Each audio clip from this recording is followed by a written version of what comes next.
Hello lovely people. Thank you so much for coming back, or if you're new, it's nice to meet you. My name's Lou. This is video number 3 on my channel, so you're getting in there nice and early ahead of the curve. Hopefully you'll enjoy it. As promised, this video is going to be about some of the younger loanees that we have at the minute at Manchester United. Not your Rashfords or, the big names that people like to talk about all the time, but the younger guys that sort of came through and then went out on loan, and we really don't know what's happening with them at the minute. I, as a fan, have been very curious, and I haven't seen a lot of content on that, so I thought maybe I will do a bit of digging myself and bring that information to you and anybody else who's interested. I'm going to get straight into it because obviously it's a lot of information. I don't want the video to be too long, to be too information heavy, and really just to be too boring. I'm not normally really a stat person, but obviously I am not watching the Championship and I am not watching League One week in, week out, so I am relying a little bit on the stats here. I will give some opinion in there as well, and hopefully you are going to give me some of yours. So the 4 players that I'm going to be looking at, and please bear with me, I'm not going to be looking at you, I'm going to be looking at my notes that I made earlier because I did not memorise them. We're going to be looking at Harry Amass, Toby Collyer, Dan Gore and Ethan Wheatley. So I'm going to start with Harry Amass. I'm going to run through all his information and then we'll go from there. So at the moment, Harry Amass is 18. He was originally from the Watford youth system. He joined United in 2023. And then he kind of started playing with the first team under Erik Ten Hag in the 23-24 pre-season. He's not been on loan before. He is a defender. He generally plays at left back. And at the moment, he is with Sheffield Wednesday in the Championship. He's been there since the 1st of September, so deadline day he went there. Since he has joined them on the 1st of September, he has played 5 games out of 5 games. Now, bless him.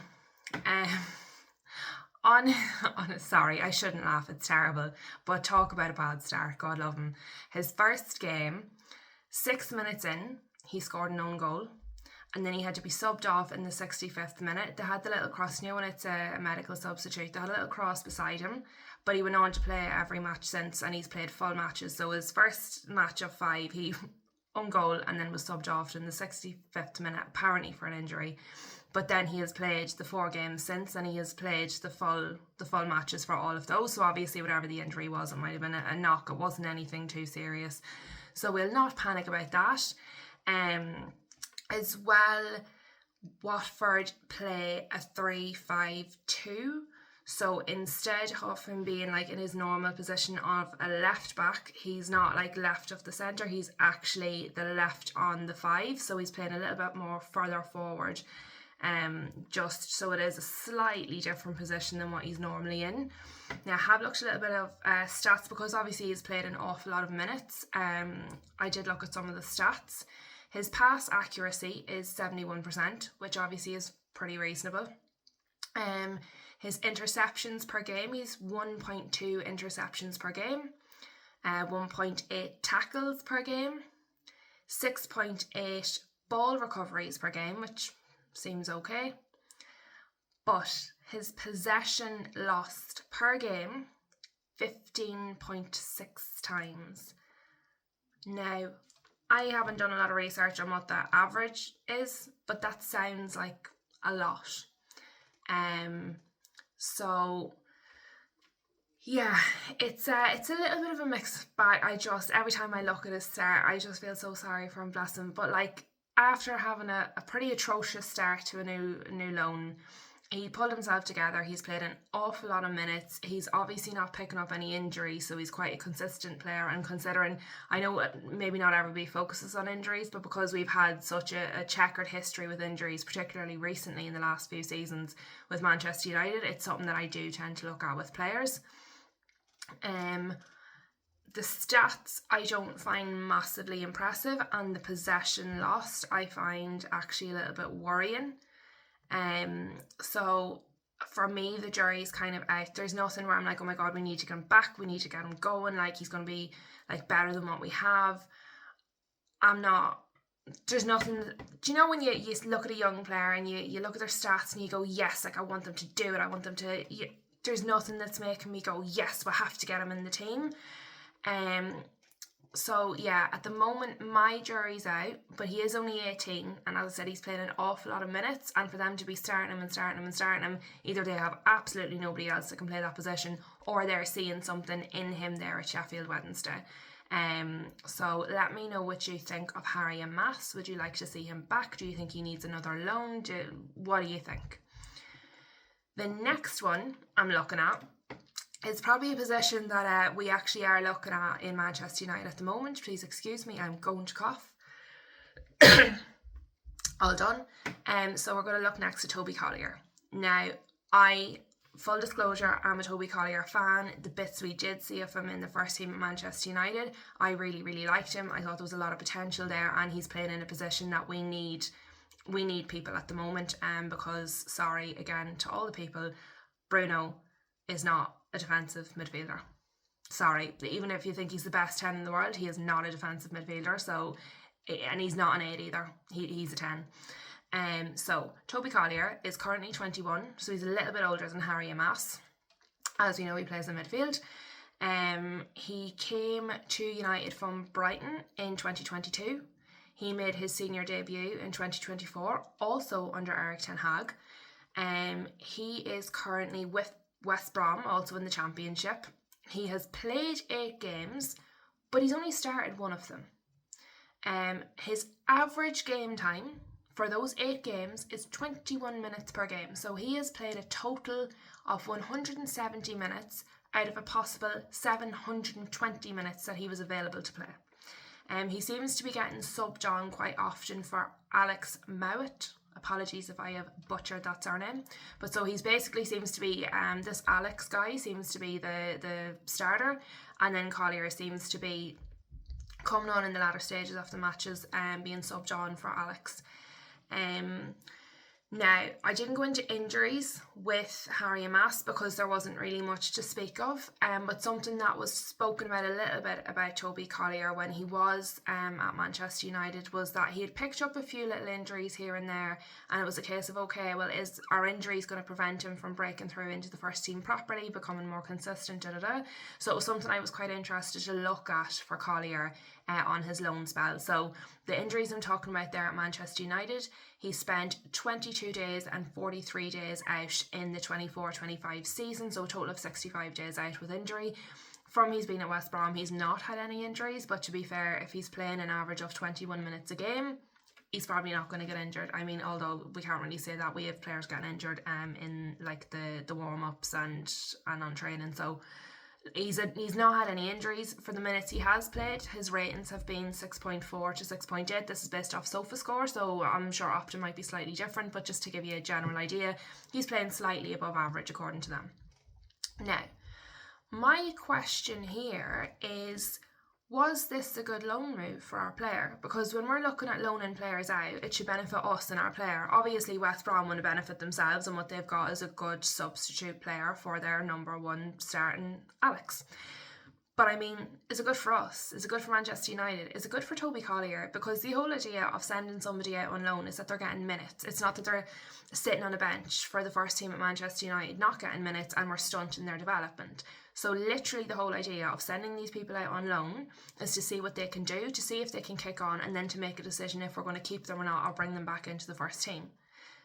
If we've sent him to this place, West Brom, and he's playing an average, of 21 minutes per match, he's played 170 out of 720 minutes available to him. He has started one match and he has not had any injuries. Is that a good loan move?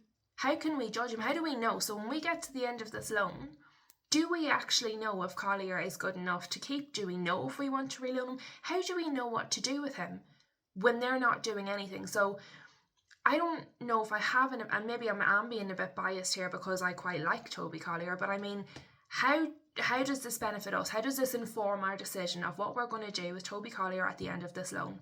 I don't think it does. I don't think it's given him a platform to show what he can or cannot do. And really, I would question the decision making there. When we're making these loans for our young players, we need to make sure that these are the right fit for them and that it's going to benefit them. I would question if this loan is benefiting Toby Collyer at all, or if it actually might be sending him backwards because he's playing less minutes and less. He's just developing less. So really questionable there. I want to see more of him, but it's very hard to say when he's not been able to do anything. So I don't actually have stats for Toby Collyer. There are stats, but I mean, based on that game time, it's going to be very hard for it to be an actual like read on anything. So again, just let me know what you think of that. Is that a good loan move? Is that something we should be doing? Is that something we should be looking at for future loans? Are we sending our players to the right place to get the benefit of the loan move in the first place? So yeah, let me know what you think of that. Apologies if I'm flying through this. I really am just trying to give you all the information so then you can give me all the opinions and I'm not boring the life out of you. The next one we're going to look at is Dan Gore, and I know Dan Gore does have a real cult following, so I was really interested to have a bit of a look at this. He is listed, I'm not making these positions up by the way, he is listed as an attacking midfielder. So he was a United youth player, and again he was promoted to the first team under Erik Ten Hag. So I had a lot of criticisms for Erik Ten Hag. I did not think he was the guy, but I have to say he was very consistent with promoting youth and giving them a chance. All of these guys were promoted under Erik Ten Hag. So very, very interesting, and just a little kind of asterisk. One of the things Erik Ten Hag, I believe, was doing right. Now, Dan Gore is also 21, so same age as Toby Collyer. Slightly different history. He has had 2 previous loans. Okay, so he was with Rotherham, and that came to a premature end because of an injury. He was then with Port Vale, which again came to a premature end because of an injury. And this season he is back with Port Vale. So Port Vale are in League One. He has played 2 matches with them so far, and he has started 1 of them. He has played a total of 89 minutes, and he has 2 yellow cards. So we're going to come back to that. I just want to have a little bit more of a look at these injuries. So in the 23-24 season, he missed 177 days with a shoulder injury, which is obviously substantial. So far this season, he's had no injuries, but I mean, when he has played a total of 89 minutes, it's not hard to see why. Again, I haven't really gone into any details in terms of stats because honestly, what's the point with that kind of playtime? Now, this one's really curious for me, because his initial loan with Port Vale ended early because he was badly injured. Obviously, 177 days is quite a lot. But we've sent him back to Port Vale. So my thinking is Port Vale saw something initially before he got the injury on the first loan where they said, yes, please give him back to us. We think we can do something with him. You wouldn't take him back, if you didn't see something in the first place. So my thinking is they saw something. They wanted him back for a second loan despite the injury. So, okay, that sounds really good. But since they've got him back, they've played him for 2 matches over a total of 89 minutes. So he's not even played 1 full match. I don't understand that. Somebody please explain it to me. If somebody knows something that I don't, if somebody can read into that, why would you take a player back that you've already seen, that they saw him the first time, and then not play him? If somebody could just help me out with that, I would love that. Thank you so much. Any expertise welcome. My second concern here is he has played 89 minutes and he has 2 yellow cards. He is an attacking midfielder. 2 yellow cards in 2 matches, 89 minutes, seems like a lot. That makes me question positioning. He's in the wrong position and he's having to make last-ditch tackles. Discipline. He just is a bit of a weapon. Like, decision-making. 2 yellow cards in 2 matches where he hasn't played a full match in either of them seems like a lot. Really a lot. So I would have some concerns about that. But again, let me know what you think. Am I completely overreacting? Am I judging him too soon? Maybe some of you have seen a bit more of him, because as I said, I do understand that Dan Gore has a real cult following, so I'm aware I'm playing with fire with some of these comments. But please let me know. That's a lot of injuries. It's not a lot of playtime, and it's questionable decision making or positional sense. So Yeah, I have some question marks there. If you know more about him, tell me what your opinions are. Please let me know, enlighten me, give me some more information. The last one we are going to look at is another one I have a bit of a soft spot for, is Ethan Wheatley. So obviously the striker problems at United have been well documented for several years. As we know, Hyland seems to be smashing it at Napoli since he's left us, but he wasn't doing it with us, so, you know. Sesko obviously is a young striker. He's off the mark, good goal. And we are hopeful that he is going to be fantastic and he's going to be the second coming of Ruud van Nistelrooy. Do you know what I mean? That's what we're hoping for. But it's always nice to have more than one striker. Certainly at United, you know, we do normally have more than one striker. Certainly when I was growing up, there was 4 strikers, 5 strikers, they were all killing each other. Everybody wanted to be a striker for United. So I find Ethan Wheatley particularly interesting.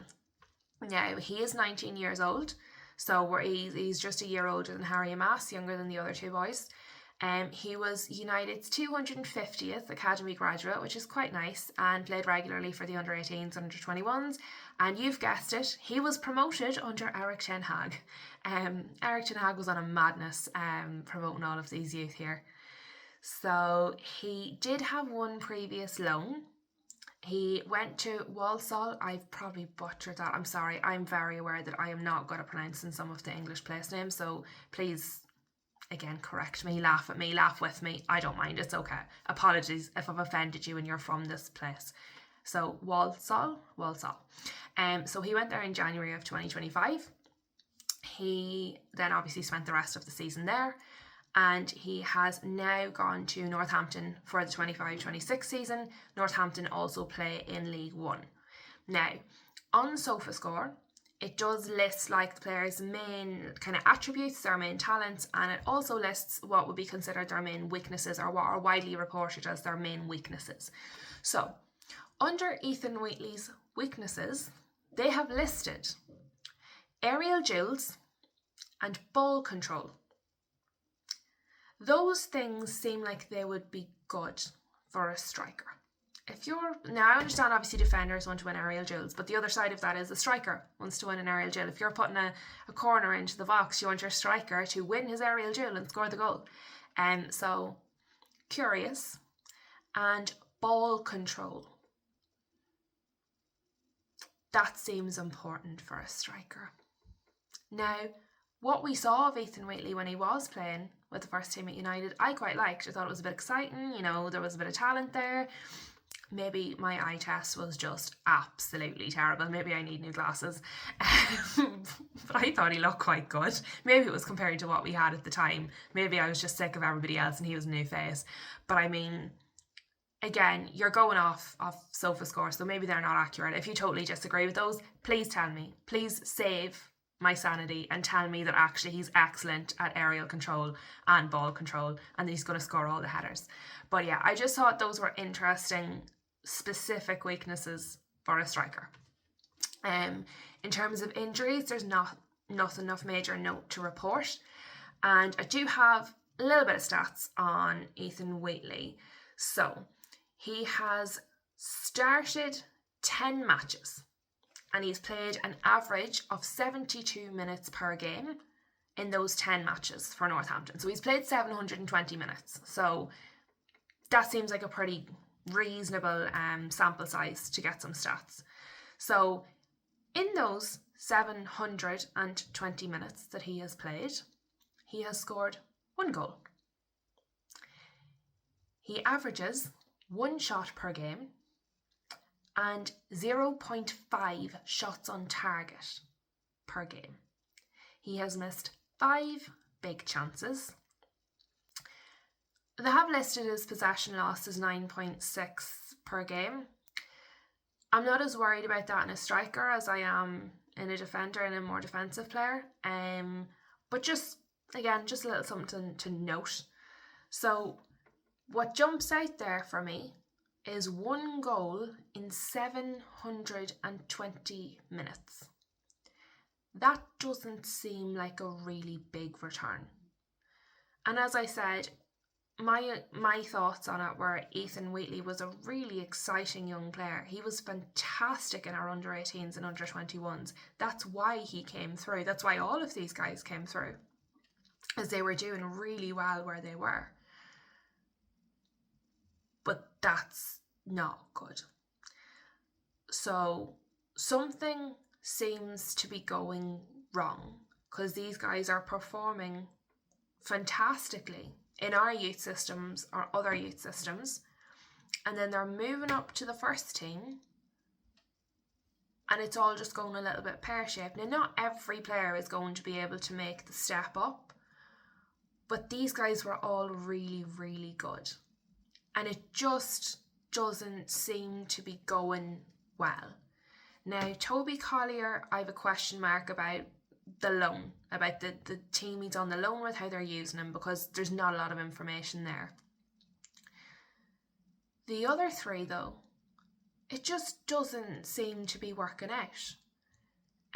So when I decided to do this video, I thought it was going to be a real happy video. It was going to be very positive. We were going to look at all our youth players. They're all going to do fantastic on loan. They're all going to come back and absolutely smash it for the first team. And then I started actually looking at the information and I was like, why did I say I was going to do this video? Because it's a little bit miserable. So apologies, people. And if you've stuck with me for this long, this 20 minutes, thank you very much. I do appreciate your time. I appreciate you listening to me. If you've made it this far, hit a like for yourself. Never mind me. Well done you. But also please give me your opinions. What do you think? Am I being too harsh? Am I overthinking it? Do you agree with me? What should we be doing with these players? Is something going wrong? Yeah, I just really want your opinions, because this video wasn't as happy as I thought it was going to be, and I need your help. But thank you so much if you have listened this far. Again, I do really appreciate your time, and I will see you very, very soon.